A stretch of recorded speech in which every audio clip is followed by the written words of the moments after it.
It's Grant Arc, creator and founder of GetOutTheBoxTV.com, Instagram, Facebook, Twitter, GetOutTheBoxTV.com. Just want to talk to y'all about the relationship between emotions and entertainment. I just wrote something. I know usually I post this stuff on social media, but today I decided to do a video about it. Just want to read it to y'all. Hope y'all find it interesting. You know that old saying, seeing is believing?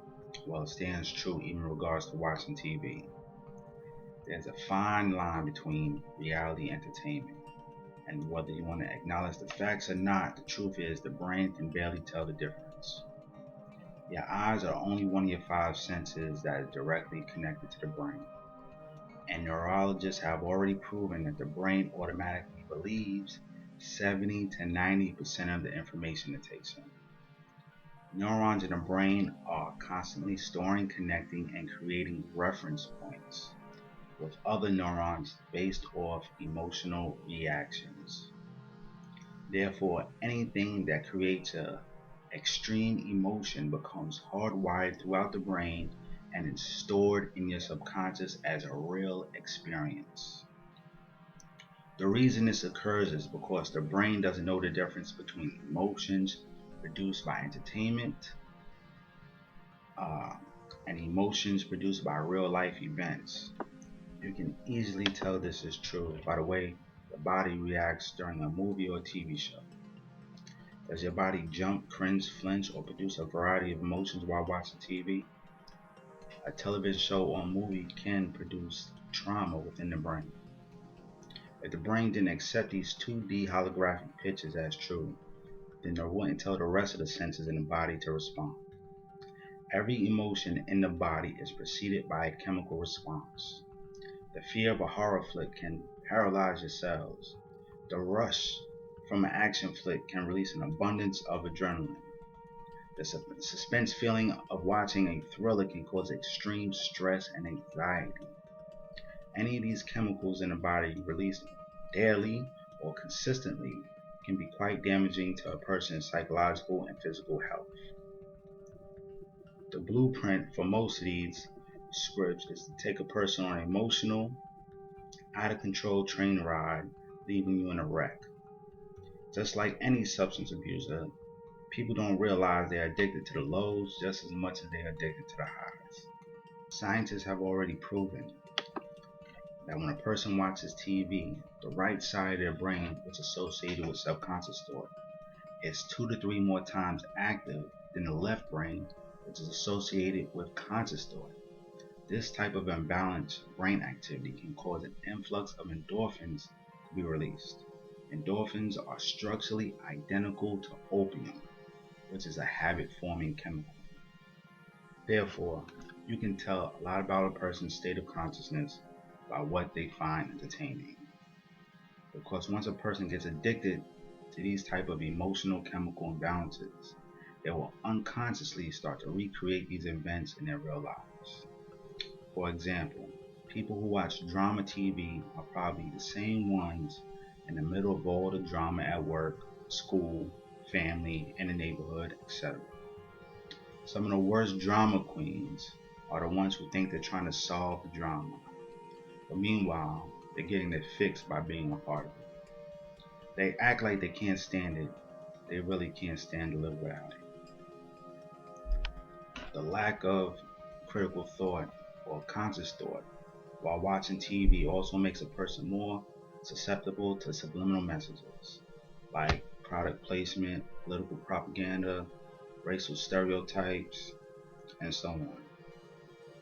The conscious mind, the left side, is the masculine side. It's the protector of the subconscious mind, which is the feminine side, the right side, which deals with automatic behavior and or responses. But as I stated before, the conscious mind shuts down when it's being entertained for too long. For example, in order for a hypnotist to hypnotize somebody, he must first shut down or put to sleep the conscious mind. He does this by swinging a watch or by telling the person to count backwards But whatever his technique is, he must put the conscious mind to sleep in order to insert his instructions to the subconscious mind so it can be manifested into reality, which is why most stereotypes and propaganda get easily perpetuated through comedy, cartoons, sci-fi. That's because people's critical thinking is easily distracted with laughter and fantasy.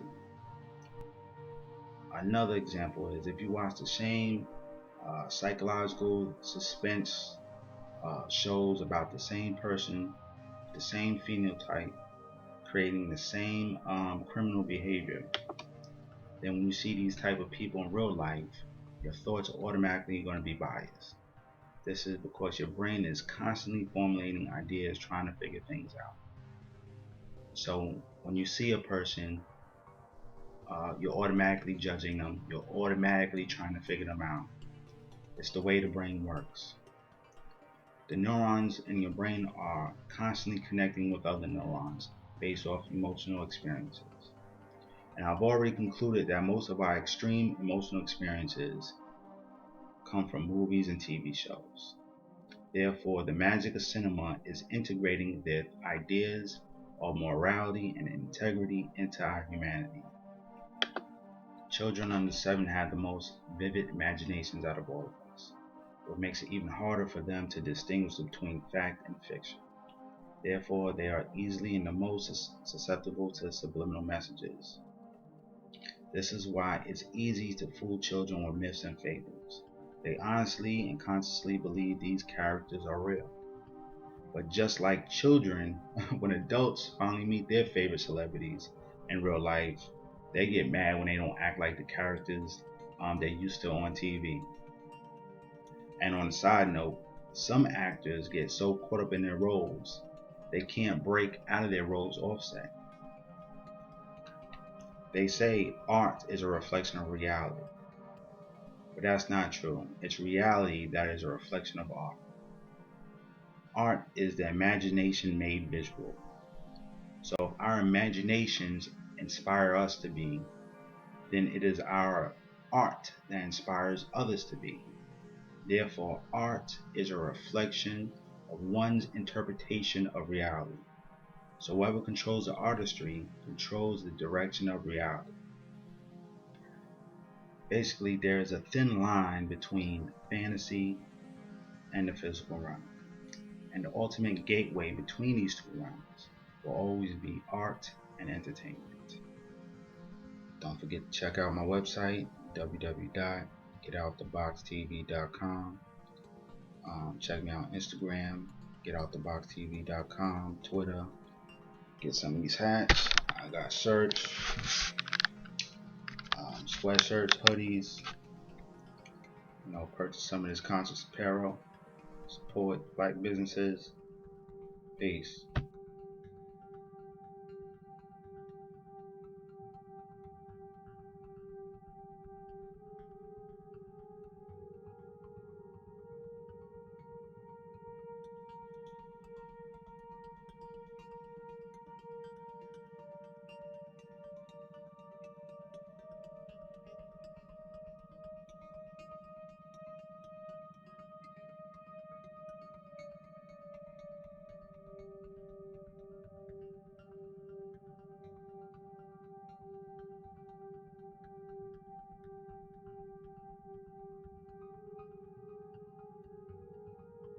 To creep through the back door, the typical black boy in the good old USA.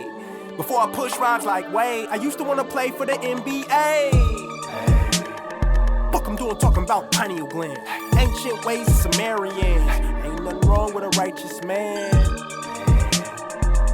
That's why I had to write this, man. For my niggas on the corner selling water to somebody daughter, fluctuating prices, man.